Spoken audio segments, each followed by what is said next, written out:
2017년 새해가 바뀌었습니다. 새해가 되면 사람들은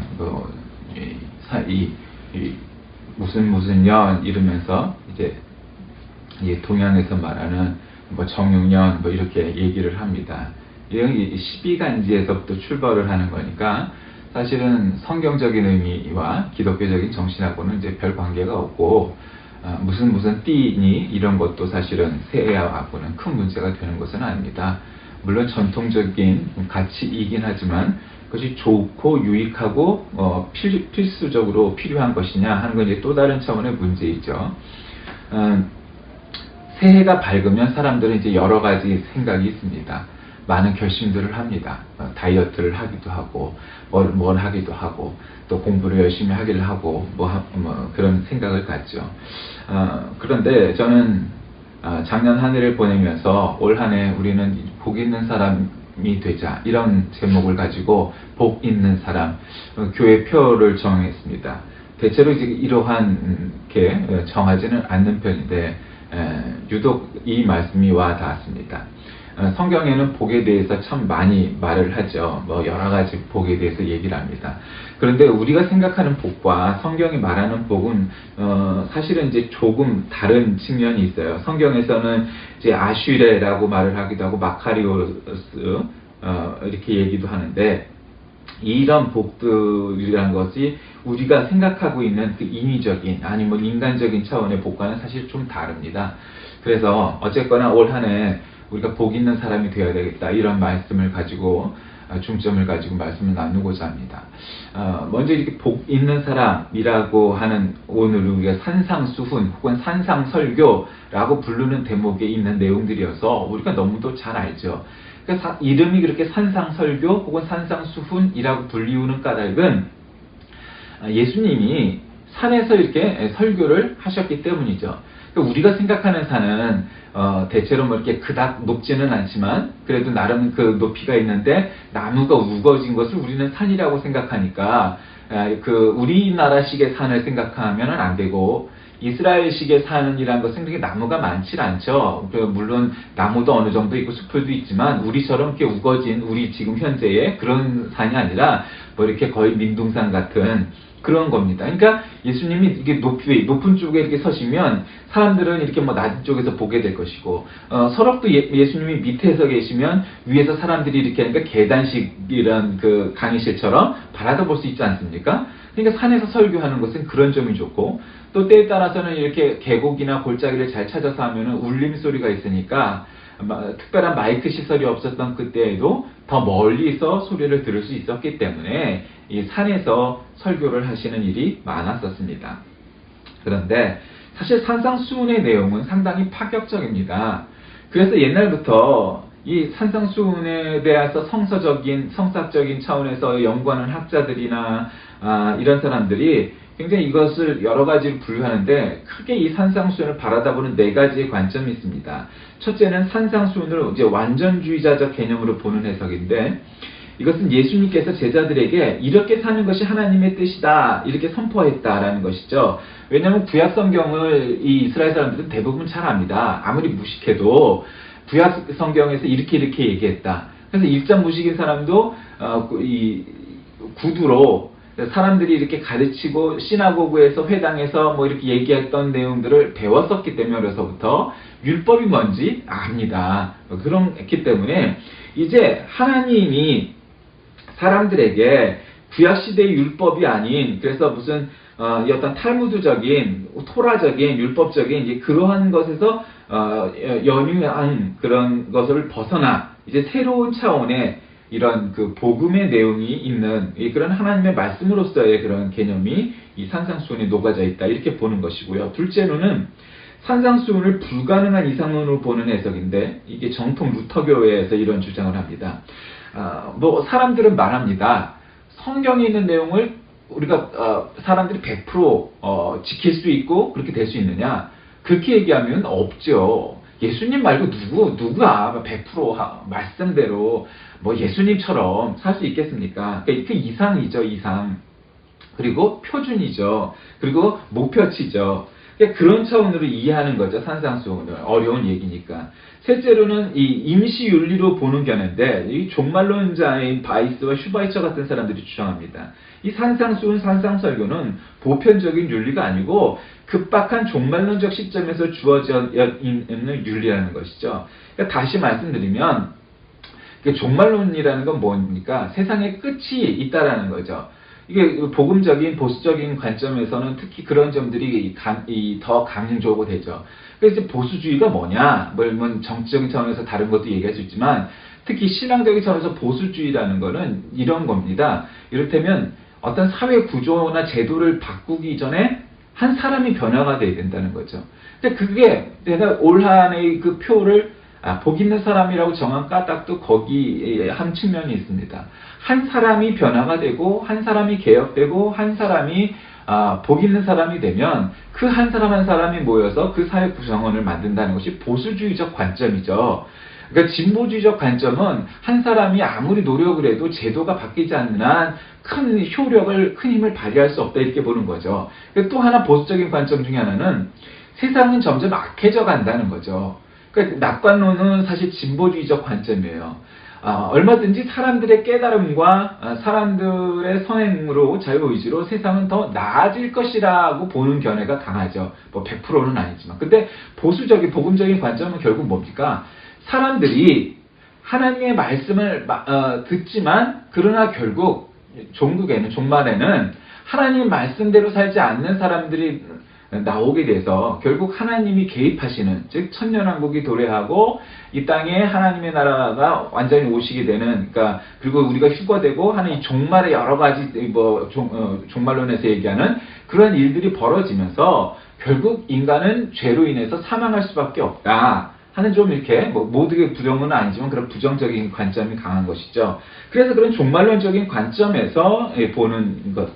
그다음에 마지막으로 산상수훈을 초기 기독교의 어떤 교리 문답세 형식처럼 보는 것이죠.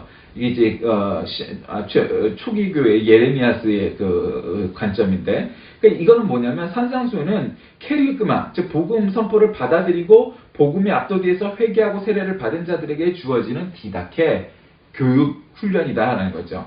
그래서 산상수훈이라는 것은 이전에 세례를 받고 회개하고 하나님의 자녀가 된 사람들에게 이어지는 그러한 어떤 교리문답서와 같은 교육적인 내용, 성경 공부다. 이런 내용으로서 이제 보는 입장이 바로 그 관점입니다. 어쨌든 예수님께서 산에 오르시면서 제자들을 가르치셨다고 오늘 본문을 시작합니다. 그러니까 소위 말하는 이제 팔복에 관하여 가르치는 거죠. 그러니까 팔복이라는 게 굉장히 중요하죠. 뭐 어떤 사람들은 뭐 만복, 물론 이제 우리 찬송가도 만복의 근원 하나님 이렇게 찬양을 하지만 팔복이라는 것이 이제 나오는 것이 오늘 있는 산상수훈의 내용이죠. 그래서 예수님께서 제자들에게 그리고 많은 사람들에게 이 8가지의 복을 말씀하시는 것이 바로 오늘 내용, 즉 복 있는 사람이 어떤 사람인가 가는 것이 팔복 산상수훈입니다. 자, 그럼 이건 무엇일까?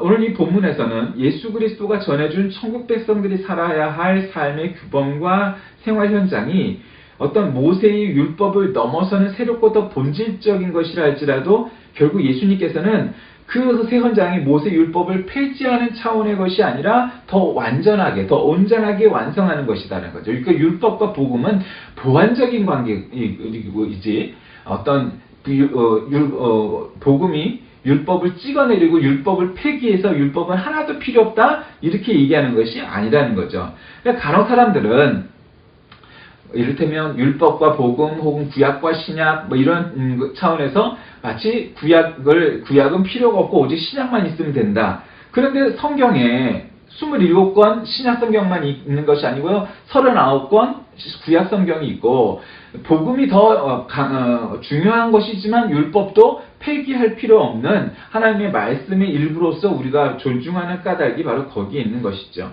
율법은 영원한 것이다 라는 것이요. 그다음 두 번째로는 이제 사랑에 대해서도 얘기하죠. 그러니까 모세 율법을 능가하는 그 3계명이 뭐냐? 그 성경 곳곳에 나오죠. 하나님을 사랑하고 사람을 사랑하는 것. 이것이 3계명이죠. 이제 오늘 본문에도 그 내용이 나오고 또 하나는 이제 그 의의 인내에 대해서 얘기하죠.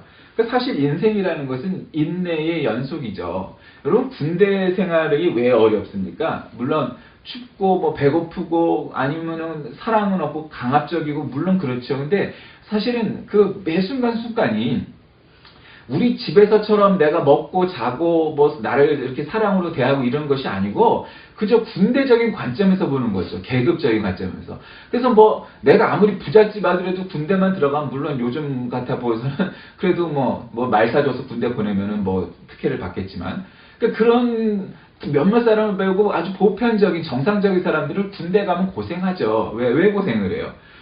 막 계급으로 찍어 누르는 거죠. 말도 안 되는 걸로 찍어 누르고 그냥 인권적인 인격적인 탄압이 있고 아직도 남아 있겠죠. 뭐 옛날 같지 않겠지만 뭐 제가 군대 생활 때 30년 전 같지는 않아도 그래도 아직 남아 있지 왜 없겠어요. 그러니까 군대 생활에서 처음부터 끝까지 한 가지가 제일 중요한 게 뭐냐고 물으면 아마 보편적으로 사람들은 인내라고 말할 겁니다. 오래 참음, 인내. 뭐 성령의 9가지 열매도 나오지만 인내인 거예요. 인생은 사실은 인내죠. 누가 더 많이 참을성 있게 견뎌내느냐, 버텨내느냐. 그래서 그런 말 있지 않습니까? 강한 자가 살아남는 것이 아니고 살아남는 자가 강한 자다. 결국 그런 말이 중요하죠. 왜냐하면 인생에 말도 안 되는 일들이 너무도 많이 벌어지기 때문에 이제 그렇게 나오는 거죠. 그러면서 하늘 생활에 대해서 이제 구체적으로 미워하지 말아야 될 것이 무엇이냐, 예배 이전에 뭘 해야 될 것이냐, 또 뭐를 해야 되느냐, 뭐 이런 것들의 내용에 대해서 이야기합니다. 이제 오늘은 뭐 이 10절에 대해서 전부 우리가 다룰 수는 없으니까 그냥 간단히 한번 짚어봅니다. 먼저 예수님께서 산에 올라가서 제자들에게 입을 열어 가르쳐 이르시되 이렇게 얘기하죠. 예수님께서 입을 열어서 가르치셨다. 뭐 어떻게 보면 당연하죠. 누가 입을 다물고 가르치겠어요. 그러나 이제 말문을 여셨다는 거죠. 그러니까 중요한 건 뭡니까? 사람에게는 입을 여는 것이 중요하죠. 입을 열어서 말을 하는 게 굉장히 중요합니다. 물론 이제 쓸데없는 말도 안 되는 말, 그것이 사실 오늘날 이 나라를 너무 덮어서 입만 열면은 장관을 했고, 뭐를 했고 했던 사람들이 계속 이제 거짓말을 하는 거죠. 그리고 모르겠다고 그러고, 아주 대놓고 얘기하는 뻔뻔스러운 작태가 벌어지죠. 근데 결국 말이라는 건 뭐예요? 있는 그대로 얘기하는 거죠. 자유롭게 얘기하는 거고, 편하게 얘기하는 거고, 또 있는 그대로 진실을 얘기하는 거고, 이제 그게 말이어야 되는데, 어느 순간부터 사람들은 사실은 그것이 아담과 하와의 그 죄로 인해서지만 입만 열면 거짓말이 시작되고 처음부터 끝까지 그냥 온 거짓말로 덮는 게 많죠. 근데 예수님께서는 입을 열어서 뭐를 하셨어요? 거짓말 하신 것이 아니고 가르쳐서 말씀하셨다. 가르치셨다. 이제. 그러니까 여러분 우리가 입을 열 때는 아름다운 말, 진실의 말, 긍정의 말, 이런 위로의 말, 치료의 말, 사랑의 말, 긍정의 말, 이런 것들이 넘쳐나야 될 텐데, 뭔가 이 나라의 분위기가 지금 그렇지만, 자기는 이 나라를 망치는지 모르고, 망치는지 모르잖아요, 여러분. 박근혜가 그거를 합니까? 다른 사람이 합니까? 자기들은 지금도 몰라요. 이 나라를, 우리가 어떻게 했는데, 망치는지 몰라요. 근데 그게 사람의 어리석음이에요. 그 사람들이 배울 만큼 안 배우고 돈이 없어서 모르겠어요? 있는데도 다 그래. 왜? 남에게 상처를 주고 국민들에게 상처를 줘서 이 나라를 쑥대밭을 만들었는데 아니 이 나라 멀쩡한데 왜 너희들은 이 난리지? 우매한 민중들아? 응? 개돼지 같은 민중들아? 이렇게 생각을 하는 거죠. 그들의 의식 속에는. 근데 꼭 그 사람만 그렇겠습니까? 사람들에게는 그런 의식이 굉장히 많아요. 자기가 입을 열어서 뭔가 그것을 긍정하고 칭찬하고 이끌어내고 없던 것도 뽑아내고 이러는 게 아니죠. 칭찬은 고래도 춤추게 한다 이런 책도 예전에 유행을 했었죠. 그러니까 꼭 칭찬까지는 아니어도 격려 아니어도 말도 안 되는 말로 찍어 누르고 비난하고 이런 것들이 난무하는 세상은 그 마귀의 세상이죠. 지옥이죠. 그런데 별것도 아닌 말을 칭찬을 하고 위로를 하고 하는 것들은 천국이 되는 거죠. 그러니까 결국 이 세상은 사실은 천국도 지옥도 아니에요. 뭘 같이 한 거예요. 그런데 그 속에 사는 사람들이 이것을 천국으로 만드느냐 지옥으로 만드느냐는 본인들에게 달려진 거예요. 뭔가 같은 관점을 같은 상황을 뭔가 긍정적으로 바라다 보면서 마음을 그 다음에 말을 그리고 행동을 긍정적인 것, 적극적인 것, 그 다음에 칭찬하는 것, 사랑의 말, 뭐 이런 것들이 넘쳐나면 천국이 되는 것이고, 그렇지 않은 것들이 넘쳐나면 지옥이 되는 것이죠. 근데 예수님은 입을 열어 뭐를 하셨어요? 가르치셨다는 거죠. 그런데 그 가르침이 뭘까요? 자, 심령이 가난한 자는 복이 있나니 천국이 그들의 것입니다. 사실은 이 구절이 쉽지 않은 구절이죠. 여러분, 마음이 가난하다는 게 뭘까요? 이게 쉬운 얘기가 아니죠. 하루아침에. 그러면 마음이 뭐 적다는 거야? 가진 게? 마음 씀씀이가 뭐 예를 들면 뭐 이렇게 사랑이 넘치지 않고 뭐 이렇게 쌀쌀하다는 거야? 또 그럴 수도 있겠죠. 그러나 여러 가지로 해석이 가능하지만, 그러니까 심령이 가난하다는 것은 뭐를 말할까요? 저는 그런 생각을 합니다. 이를테면 오늘날 보편적인 뭐 박사모들 말고 한국의 그런 국민들이 지금 심령이 가난한 자라고 저는 생각합니다. 그게 왜 그럴까요? 아니 여러분, 얼마나 이 말도 안 되는 일들이 너무 뻔뻔하게도 벌어지고 있잖아요. 그러니까 사실 보편적인 사람들이 지금의 상태가 심령이 가난한 거예요. 참 억울한 거죠. 말도 안 되게 원통한 거예요. 이 나라를 위해서 일하라고 그냥 압도적인 지지 보내주고 막 그러면서 대통령을 만들어주고 그랬는데, 알고 보니까 이게 국민을 위하는 거하고는 관계가 없었네? 그냥 자기 배 채우기 바빴고 다른 거 하고 있는 거예요. 그러니까 국민들이 실망을 한 거죠. 그래서 뭐 콘크리트 지지층이라는 게 그냥 막 없어져 버린 거예요. 4% 5% 지지도 전례 없었던. 그러니까 이럴 때 국민들의 마음을, 그러니까 어렵게 얘기하지 말고 그때 국민들의 마음이 바로 심령이 가난한 거예요. 상실감인 거죠. 아니 그렇게 믿었는데, 아니 뭐 국민들을 위해서 뭐를 잘해주기는커녕 오히려 이렇게 국민들에게 누를 끼치는 거예요. 그러니까 국민들이 심령이 가난한 자가 된 거예요. 근데 이 팔복이 산상수훈이 참 아주 굉장히 역설적이죠. 왜요? 그 심령이 가난하다는 거는 지금 아무 소망이 없어 보이는 그런 상황인데, 역설적으로 뭐라고 얘기합니까? 천국이 그들의 것입니다. 그러니까 심령이 가난한 자는 복이 있대요. 그래서 천국이 그들의 것이래요. 그게 굉장히 역설적이죠. 그러니까 이 말씀 자체만으로, 이 말씀의 깨달음은 뭐 사실 차치하고라도 뭐 깨달음까지 가지 않아도, 여러분 얼마나 이 말씀이 우리에게 은혜가 됩니까? 마음이 가난한 자는, 심령이 가난한 자는 복이 있대요. 아니 우리나라 국민들한테 지금 당신들은 복이 있습니다. 아우 참 복 받았어요. 이러면 이건 뭐 말도 안 되는 얘기야? 이렇게 생각하죠. 당연히 인간적으로. 그러나 그것은 인간적인 수준에서, 상식적인 수준에서의 얘기예요. 그런데 오히려 성경은 그게 심령이, 마음이 가난한 자가 복이 있대요. 그들에게 천국이 그들의 것이라고 말을 하는 거예요. 그러니 여러분, 예수를 믿든지 안 믿든지는 차치하고라도 우리나라 국민들에게 지금 여러분 심령이 가난한 자는 복이 있어요. 왜? 천국이 여러분의 것이기 때문입니다. 이렇게 말을 하는 것 자체가 얼마나 이게 소망이 될까요? 저는 그렇게 생각해요. 뭐 꼭 예수 그리스도를 잘 알든지 못 알든지 그렇게 심령이 가난한 게 복이 있다는 거예요. 왜? 천국이 그들의 것이라는 거죠. 물론 이제 그것을 더 예를 들면 이것이 강해적인 차원에서, 그 다음에 성경적인 혹은 신학적인 차원에서 더 쪼개면은 굉장히 뭐 이 한 절에 대한 차원으로도 오랜 시간 걸리겠지만, 그냥 그런 거 차치하고요. 심령이 가난한 자는 복이 있대요. 왜? 천국이 여러분의 것이기 때문이라는 거죠. 성경이 오늘, 그리고 예수님이 오늘 우리에게 그렇게 말씀하시는 거예요. 또 뭐라고 말씀하십니까? 애통하는 자는 복이 있나니 그들이 위로를 받을 것입니다. 애통하는 자는, 슬퍼하고 아파하는 거죠. 아주 슬픔이 복받쳐서 아주 슬픔으로 인해서 그냥 슬퍼하는 자에게는 또 복이 있대요. 그러니까 여러분, 이게 막 뭐 누가 죽어서 슬퍼하고 정말 망해서 슬퍼하는 자에게 여러분은 복이 있습니다. 그 앞에서 그러면 아니 이게 말도 안 되는 뭘 소리를 해? 당연히 사람은 그렇게 얘기하겠죠. 그러나 한 발짝 뒤로 물러서서 그렇게 어려움을 당하고 슬픔을 당한 자에게는 복이 있다는 거예요. 왜? 그들이 위로를 받을 것이기 때문이죠. 그들에게 슬픔을 주고 그들을 상처를 준 사람들은 위로를 받지 못한다는 얘기 한마디로, 상처 있는 자만, 애통하는 자만, 슬퍼하는 자만 그들이 위로를 받을 것이기 때문에 복이 있다는 거예요. 그러니까 여러분 지금 3절과 4절이 다 말하는 게 뭐예요? 결국 아파하는 자가 복이 있다는 거예요. 그러니까 이거는 상식적이지 않잖아요.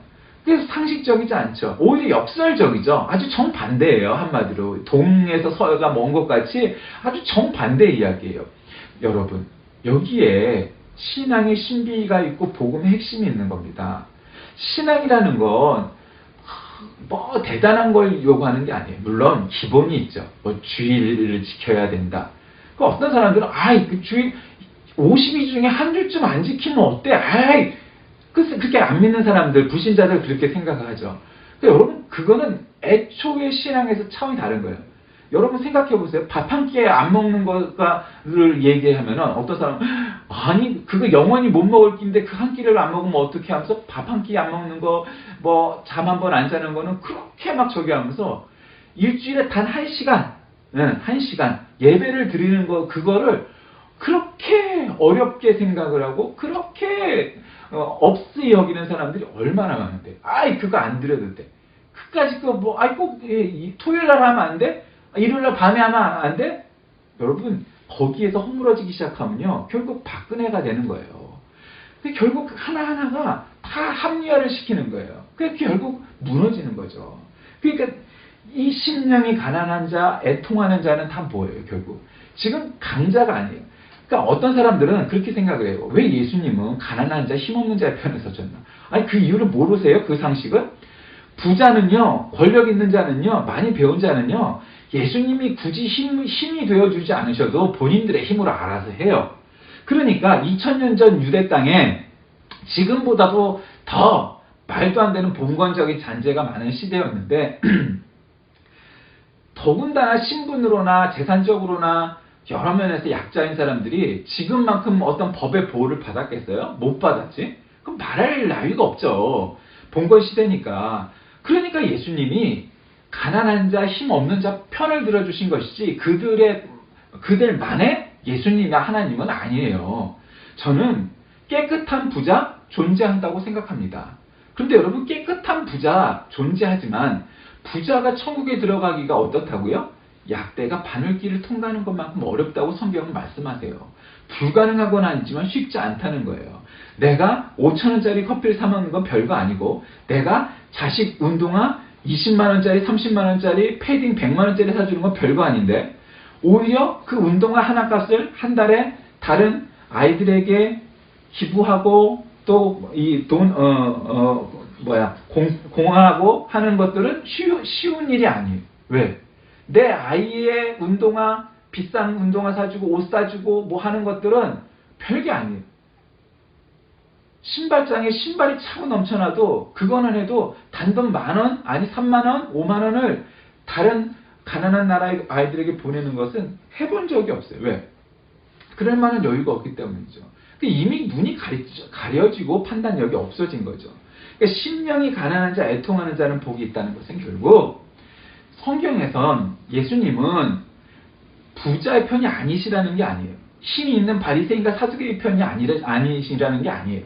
근데 그 사람들은 대부분은 자기가 힘이 있다 여기고 자기 마음 중심에 하나님을 모시고 이 모든 것의 주인은 하나님이십니다 라는 믿음이 없기 때문에 그들이 가지면 가질수록 더 죄를 짓는 결과를 발생시킨다는 거죠.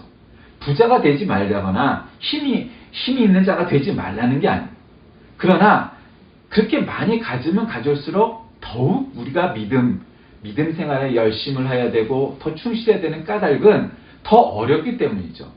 당연히 공부 잘하는 애가 공부 못하는 애보다 더 많이 갖춰야겠죠. 안 그렇겠어요? 많이 기대를 하잖아요. 공부 잘하는 애들은. 그건 당연하죠.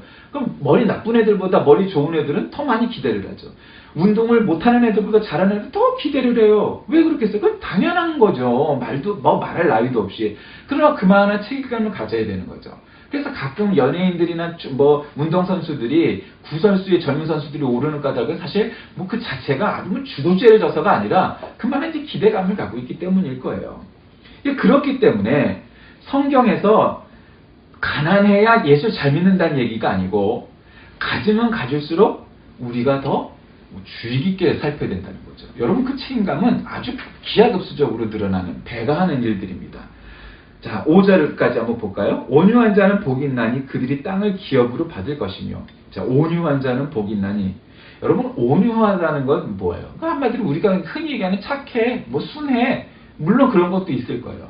그런데 단지 타고난 심성 자체가 순하다거나 말수가 없다거나 뭐 그러면서 뒤에 들어가서 칼로 찌르는 게 온유한 게 아니에요. 간혹 그런 사람들이 있죠. 뭐 전부는 아니겠지만 뭐 태국 사람들, 뭐 일본 사람들의 심성들이 그런 거죠. 이렇게 앞에서는 굉장히 친절하고 밝게 웃으면서 얘기하는데 갑자기 뭐 이게 완전히 그냥 못할 꼴을 당하면 뒤에 들어가서 칼로 찌른다는 거예요. 한마디로 막 그런 얘기를 뭐 가끔 하잖아요. 그러니까 겉에서 순한 거 뭐 이런 게 그게 온유한 게 아니고 자기가 억울하고 뭐 여러 가지 말도 안 되는 상황을 이겨나가는 거죠.